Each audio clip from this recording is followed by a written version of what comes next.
வவுனியா உலுக்குளம் கிராம சேவையாளர் பிரிவுக்குட்பட்ட கெலே சியம்பலாவு பகுதிக்கு சென்ற கம்மத இல்லங்கள் தோறும் குழுவினர் மக்களின் பிரச்சினை தொடர்பில் கேட்டறிந்தனர். 80 குடும்பங்கள் வாழும் இந்த கிராமத்தின் பிரதான ஜீவனோபாயமாக விவசாயமே காணப்படுகின்றது.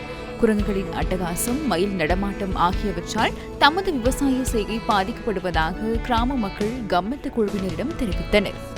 கம்மெதுவின் இல்லங்கள் தோறும் செயற்திட்டமானது இன்றைய தினமும் வவுனியா மாவட்டத்தை மையமாக கொண்டு முன்னெடுக்கப்பட்டிருக்கிறது. வவுனியா மாவட்டத்தின் கெலே சியம்பலாவ பகுதியில் நான் தற்போது நின்று கொண்டிருக்கின்றேன். இந்த பகுதியில் சுமார் 80 குடும்பங்கள் வாழ்கின்ற நிலையில் அவர்களுடைய பிரதான ஜீவனோபாயமாக காணப்படுவது விவசாயம். இந்த விவசாய பயிர்களுக்கு குரங்குகளினாலும் மயில்களினாலும் பாரிய சேதம் ஏற்படுவதாக மக்கள் தெரிவித்திருக்கின்றார்கள்.